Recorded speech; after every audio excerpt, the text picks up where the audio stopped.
course, it's Caner Tip Tuesday today. An off-the-wall topic, your cane versus your mother-in-law. Say what? What's that all about? Don't worry about it if you don't have a mother-in-law. I'll explain in a minute and how it applies to you. But before we do that, a warm welcome as always to those of you who are here for the first time, as well as the loyal following of the Cane Fist Way. Do this first before you forget. Hit the subscribe button and the little bell icon so you don't miss any future content, and avail yourself now of the #1 no-cost resource, the Cane Clarity Call. Just text the letter CCC to 305-745-7839. In less than 24 hours, the ACSD team will go ahead and schedule us. We'll jump on a call and answer all your questions regarding cane, and more importantly, how to get cane trained in the comfort and safety of wherever you are. Don't put that off. Do it. It's more important than anything else, because this is really what keeps the progress needle moving forward for you. So, hey, what am I talking about when I say the cane versus your mother-in-law? And let me give you a story and share this with you and see if you can relate.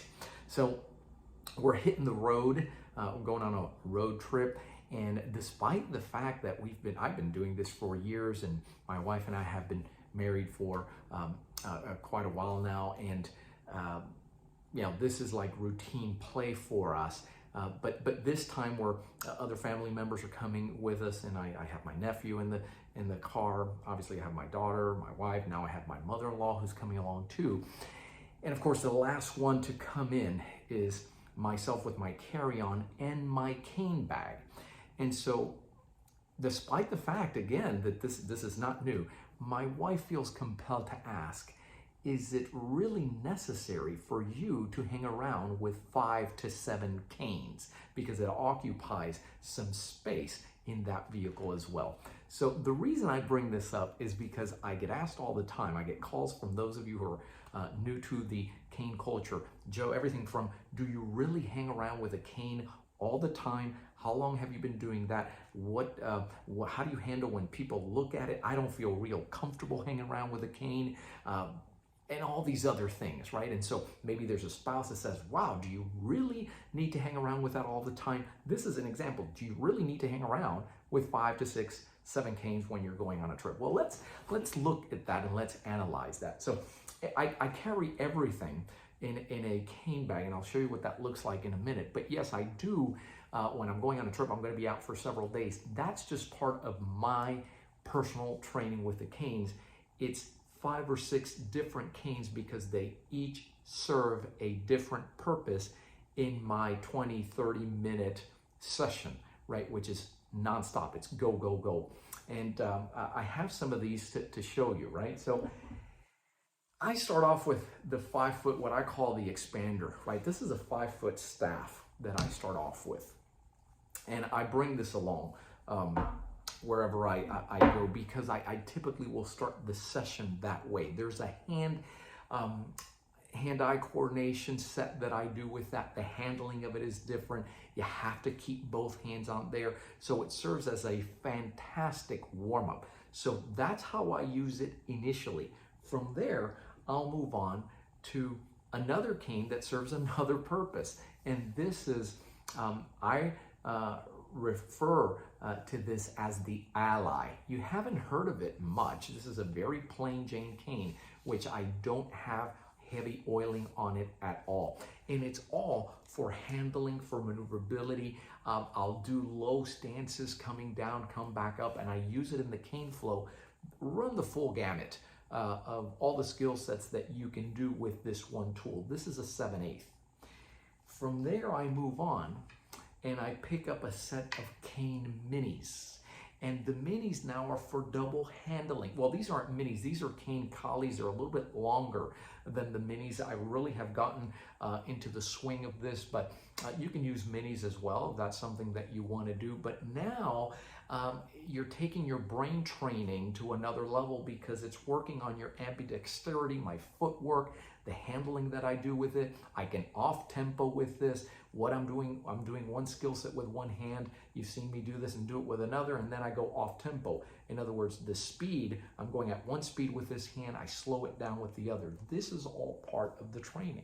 I set that down, and then I pick up my ACB 32, which is a cane boxing, the cane boxing cane, and I go through the movements and the skills in that curriculum. If there's a bag around, I might hit that as well, but I don't need the bag, right? Because I have the skill set that I'm working on that day, jabbing and crossing, and my 2-3-2 drills and my footwork and going through it. So at the end of the day, I'm going through a variety of canes for very specific purposes in my training. So what's that cane number 5, number 6? Oh, by the way, I wrap it up. I come back to the bow, to the longer cane, the expander, for a stretching, strengthening and lengthening that I refer to, that I do with it, and then some breathing, which really resets the nerve system, helps to lower blood pressure, your pulse rate. It works on your cardio without actually having to do cardio.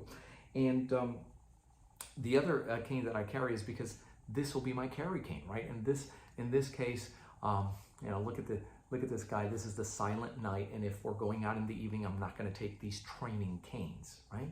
And so that's the explanation to it. And it all, I carry it, you know, in a shotgun, a carry case that is, you know, the height of a child. And so at the end of the day, when you analyze this, how expensive is it? How much room does it really take? If we communicate, right, and you're organized with this, you don't have to choose between taking your mother-in-law and taking your canes. Everybody goes home a winner, and you can accommodate everyone. But I want you to analyze this. All these canes put together, when you look at other exercise systems and other things that people do in the training, I'm never ashamed, I'm never embarrassed of hanging around with my canes. First of all, they're not your regular canes. Whatever I'm carrying is the coolest cane on the block, and the way I handle it makes it the coolest cane on the block. That's my mentality, okay? So not blowing my own horn, I'm telling you guys as well, that's the mentality that you have. There's a cool factor here to it. Unlike other tools that you might need for self-protection, I don't need a conceal weapons permit. This is, you know, it's totally fine to hang around as a walking companion. It's a medical device in essence, but I use it as part of my workout. Think of the other options and other things that people invest in. Treadmills today, way over, you know, $2,000. They occupy a lot of space. They're not portable. That would be an issue, trying to travel with that. I don't have to go anywhere. The room that I need, when you're skilled and when you know what you're doing, you don't require a really big area, right? 200 square feet, 400 square feet to go ahead and move around. I can do it outdoors, you see? And so I just wanted to share that with you today, because we get asked a lot of times about this, and a lot of it has to do, this is just like a golfer, a fisherman, a hunter goes out there and he carries his tools. I can carry it all in something like this, right? Which doesn't occupy a lot of space. What it requires is communication, and sooner or later, you know, even after 30 years, you may still get your spouse that says, do you really need to hang around with all that when you're looking at the car and it looks bad? Yes, I do need to.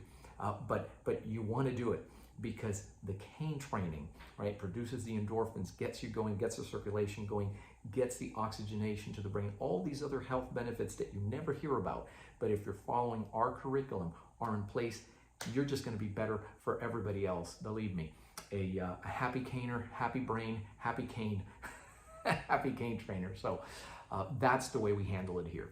And if you're absolutely brand new to this, you don't know where to start, and even if you're experienced or you are an instructor and you want a curriculum that is very traveler friendly and it doesn't require a lot of anything, it lends itself beautifully to solo training, go ahead. It all begins with that call. Schedule it.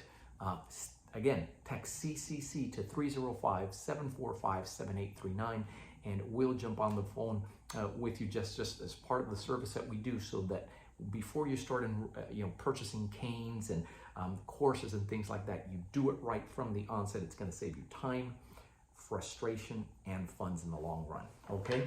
I'm Joe Robaina for American Cane Self Defense. Get out there with the canes. Don't be ashamed. Communicate. Believe me, it's just going to be part of how you do life. Keep caning, stay safe.